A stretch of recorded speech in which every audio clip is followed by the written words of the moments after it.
বা আমিও শুনিছোঁ এনেকুৱা বিজেপিৰ পৰা 2জন বা 1জন বা 3জন এনেকুৱা EM বিচাৰিছে বুলি। সেইটো অফিচিয়েল নহয় বা ইহঁতে এইটো শুনাৰ কথা।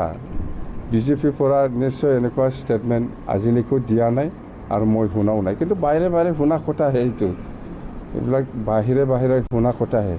তো আমাৰ পৰাও আমি স্পষ্ট EM লাগে না কি লাগে সেইটো ডাঙৰ কথা নহয়। এতিয়া হ'ল NDA, যদি BPF NDA থাকিব লাগে তেতিয়াহ'লে UPPL আউট কৰ পাছ কৈছে। স্যাৰ যদি বিজেপিয়ে UPPL এলায়েন্সৰ পৰা আঁতৰি দিয়ে তেতিয়াহ'লে কিবা BTCৰ EM দিয়া হ'ব নেকি? हारसानि रोंगौना रोङाब्रा बर'नि सोंजा होमबा नङा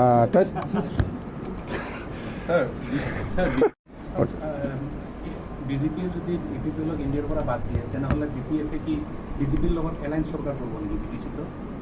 চৰকাৰৰ কথা পিছত প্ৰথম এলায়েন্সটো ক্লিয়াৰ হ'ব লাগে, ইয়াৰ পিছতহে চৰকাৰ। প্ৰথম এলায়েন্সটো ক্লিয়াৰ। আমি কৈছোঁ যে UPPLক বাদ দিয়ক, আমি NDAত সোমাই যাম।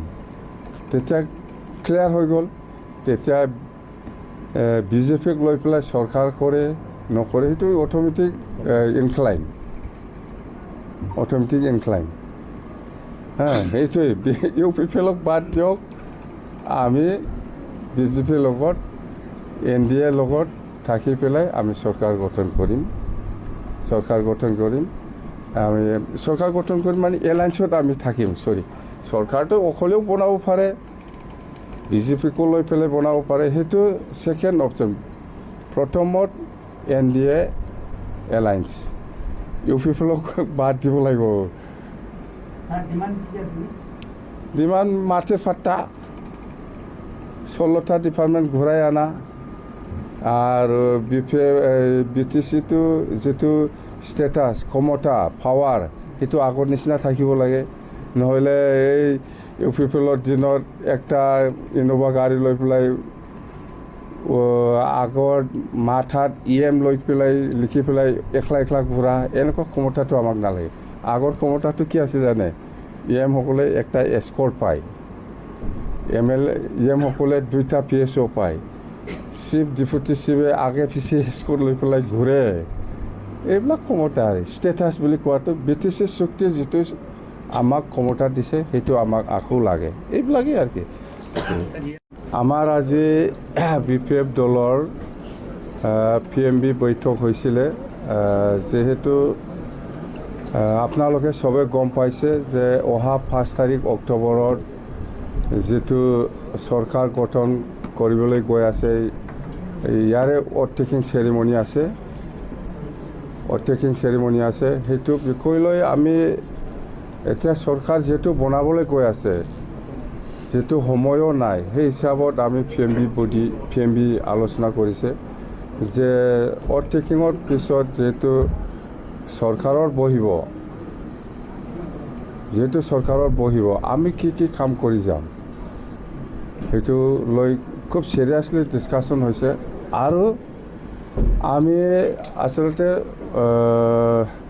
BPF হিচাপে অকলে নিৰ্বাচন খেলিছে, চবেই জানে। আমি BPF হিচাপে 28 চিট পাইছে, সেইটো চবেও জানে। তো এতিয়া আমাৰ কথাটো হ'ল BPFৰ 28 চিট পাইছে, অকলে চৰকাৰ গঠন কৰিব পাৰে, এইটো কোনো কনফিউশ্যন হ'ব নালাগে। কিন্তু আমাৰ BPFৰ নেতা কৰ্মীসকলে যিখিনি PMB বডি বা ডিষ্ট্ৰিক্ট বডি বা চেণ্ট্ৰেলত যিখিনি কৰ্মীসকল আছে, চবেই চিন্তা কৰিছে যদি BTC সকলো জাতি জনগোষ্ঠী বা সকলো শ্ৰেণীৰ লোকসকলক যিটো উন্নয়নৰ কথা কৈ আহিছোঁ বা BTC নিৰ্বাচনৰ ইলেকশ্যন প্ৰচাৰৰ সময়ত বহুত কথা ৰাইজৰ মাজত প্ৰতিশ্ৰুতি দি আহিছে বা কাম কৰিম, সেইটো কৰিম বুলি কৈ আহিছে। সেইটো যদি হ'ব লাগে, ছাকচেছ হ'ব লাগে, তেতিয়াহ'লে আমি সঁচাকৈ BPFে অকলে পাৰিব না নাই, সেইটো বহুত আমাৰ মাজত 2 ঘণ্টা 3 ঘণ্টা আলোচনা হৈছে। সঁচাকৈ খুব মানে চিন্তাজনক আৰু চিৰিয়াছ আমাৰ মাজত ডিছকাশ্যন হৈছে। ইয়াৰ মাজতে আমাৰ এটা আজি লাষ্টত কনক্লুজন আমি কৰিব পাৰিছোঁ বা ডিচিশ্যনত আনিব পাৰিছোঁ, যদি বিজেপি এলায়েন্স NDA বা বিজেপিয়ে UPPL দলক যদি NDA পৰা বাদ দিব পাৰে, তেতিয়াহ'লে BPF দল হিচাপে NDA লগত থকাত কোনো আপত্তি নাই।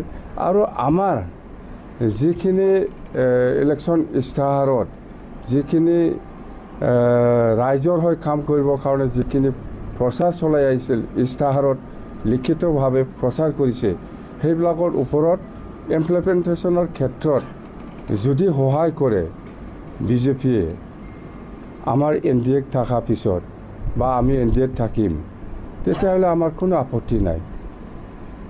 চিধা কথা, UPPL থাকিলে BPF নাথাকিব।